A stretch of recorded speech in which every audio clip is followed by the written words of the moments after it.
وَأَنْ أَتْلُوَ الْقُرْآنَ، اور اے نبی صلی اللہ علیہ وآلہ وسلم آپ فرما دیجئے کہ مجھے اس بات کا حکم بھی ہوا ہے کہ میں قرآن کی تلاوت کروں، یعنی لوگوں پر قرآن کو پیش کروں، حق بات قرآن کے ذریعے لوگوں تک بات کو پہنچاؤں، اس چیز کا مجھے حکم دیا گیا ہے۔ فَمَنِ اهْتَدَىٰ فَإِنَّمَا يَهْتَدِي لِنَفْسِهِ، بس جو کوئی ہدایت کا راستہ اختیار کرے گا تو وہ اپنا ہی بھلا کرے گا، اپنی جان کے لیے ہدایت کمائے گا، ہمارے نبی پہ کوئی احسان نہیں کرے گا، نہ اللہ پر کوئی احسان کرے گا، وہ اپنا ہی بھلا قیامت والے دن کمائے گا۔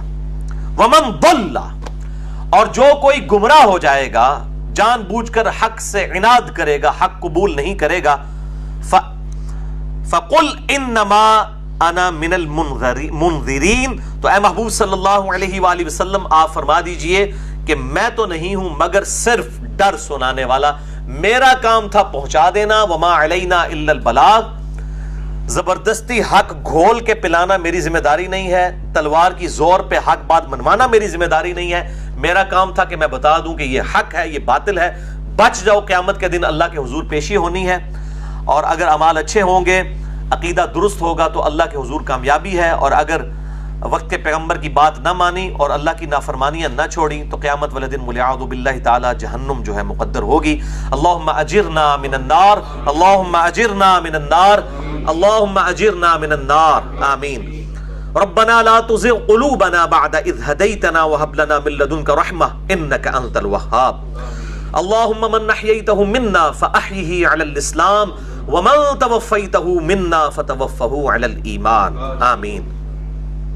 وَقُلِ الْحَمْدُ لِلَّهِ، اور اے محبوب صلی اللہ علیہ وسلم کہہ دیجئے کہ کل تعریف اس اللہ کے لیے ہے، سَيُرِيكُمْ آيَاتِهِ فَتَعْرِفُونَهَا، ان قریب وہ تمہیں دکھا دے گا اپنی قدرت کی نشانیاں اور تم ان کو پہچان لوگے۔ یعنی دنیا میں بھی قیامت تک اللہ تعالیٰ فزیکل فینومینا آف نیچر جو ہے وہ ان کے ذریعے اپنی شناخت کرواتا رہے گا۔ انسان کے اپنے جسم کے اندر کئی چیزیں ہیں جس سے اللہ تعالیٰ کی طرف انسان کو اشارہ ملتا ہے، اور دوسری بات یہ کہ ان قریب سے مراد ہے کہ موت کا وقت جب آئے گا تو اس وقت تو پھر فرشتے نظر آ جائیں گے نزا کے عالم میں، اس وقت پتہ چل جائے گا، لیکن اس وقت کوئی فائدہ نہیں ہوگا۔ وما ربک بغافل عما تعملون، اور اے نبی صلی اللہ علیہ وسلم آپ کا رب غافل نہیں ہے ان کاموں سے جو لوگ کر رہے ہیں۔ یہاں پر میرے بھائیو یہ سورت مکمل ہوئی، سورت النمل کنکلوڈ ہوئی۔ اسی کانٹیکسٹ میں مجھے کچھ ڈیٹیل گفتگو کرنی ہے، ابھی ہمارے درس کے تقریباً سمجھ لیں آدھا گھنٹہ باقی ہے، اس لیے میں نے جلدی ان آیات کو کور کیا تھا تاکہ میں ان کچھ امپورٹنٹ چیزوں کو ڈسکس کر لوں۔ آج کی جو گفتگو اینڈ پہ جو دو آیات آئیں سورۃ النمل آیت نمبر 92 اور 3، اس کے کانٹیکسٹ میں ایک بات کھل کے سامنے آئی کہ ہمارا کام صرف دعوت دینا ہے۔ اگر ہمارے محبوب صلی اللہ علیہ وآلہ وسلم کا کام دعوت دینا ہے تو ہم تو ان کے ڈاکیا ہیں، ہمارا کام بھی صرف دعوت دینا ہے۔ کوئی بات قبول کرتا ہے کرے، جس نے نہیں کرنی نہ کرے۔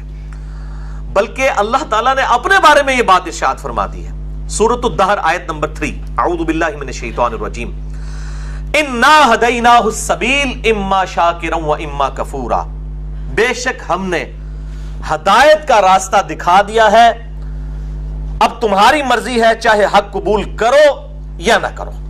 یعنی یہ ہدایت الہدا، یہ قرآن ہے، ہدی للناس ہے۔ تو اللہ تعالیٰ بھی فرما رہا ہے کہ حق بات واضح کر دی ہے، تمہاری مرضی ہے مانو، نہیں مرضی نہ مانو، لیکن اس کا یہ مطلب نہیں کہ آخرت میں انجام سیم ہوگا، نہیں، ماننے والوں کے لیے اللہ کی رحمت کا مقام جنت ہے، اور انکار کرنے والوں کے لیے والعیاذ باللہ تعالی دوزخ مقدر ہونے والی ہے۔ اللہم اجرنا من النار، آمین۔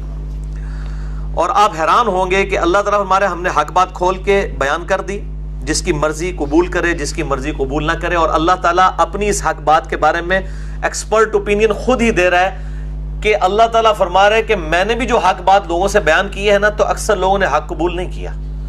اللہ سے بہتر انداز کسی کا ہو سکتا ہے؟ اللہ تعالیٰ سے بہتر گفتگو کے الفاظ کسی کے ہو سکتے ہیں؟ تو میرے بھائیوں، اگر ہم بھی کسی کو کوئی بات بتاتے ہیں، ہم چاہے جتنا بھی میٹھا انداز رکھیں، جتنی اچھی گفتگو کریں، جس نے بات نہیں ماننی انہوں نے تو اللہ کی بھی بات نہیں مانی. اب یہ سن لیجئے سورہ بنی اسرائیل آیت نمبر 89. اسی آیت کے کانٹیکسٹ میں میرا وہ کلپ ہے مشہور زمانہ سنی اور ٹنی کا فرق. بکش مسلمان سنی اور نان بکش مسلمان ٹنی. ٹن ہو جانے والا, اندھا بن جانے والا, سنا کے سنی ٹنی, وہ اسی آیت میں تھا سورہ بنی اسرائیل آیت نمبر 89.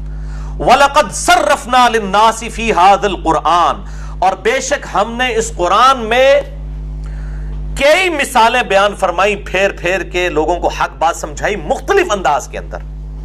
من کل مثل, ہر طرح کی مثال کے ذریعے بات سمجھائی. فَأَبَا أَكْثَرُ النَّاسِ إِلَّا كُفُورًا, لیکن اکثر لوگوں نے, ان کا حال یہ تھا کہ ان کی سرکشی میں اور گمراہی میں اور ضد میں اضافہ ہی ہوا بجائے اللہ کی بات ماننے کے. اللہ تعالیٰ ہمارے ہم نے جتنا سمجھایا اتنا ہی لوگ گمراہ ہو گئے. تو کیا یہ سمجھانے والے کا قصور ہے؟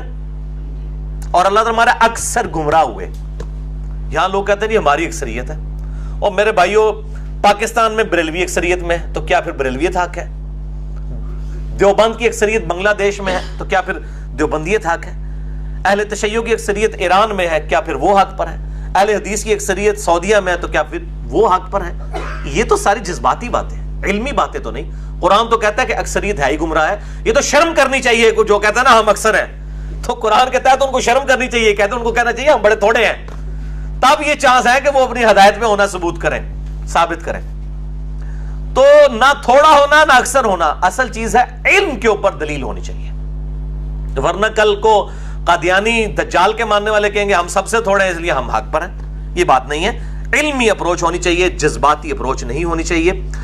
اور کتاب و سنت کے دلائل میں صرف اور صرف علمی جو اپروچ ہے, علمی ڈاکٹرائن ہے, اسی کو سپورٹ کیا گیا ہے, جذباتی ڈاکٹرائن کو سپورٹ نہیں کیا گیا.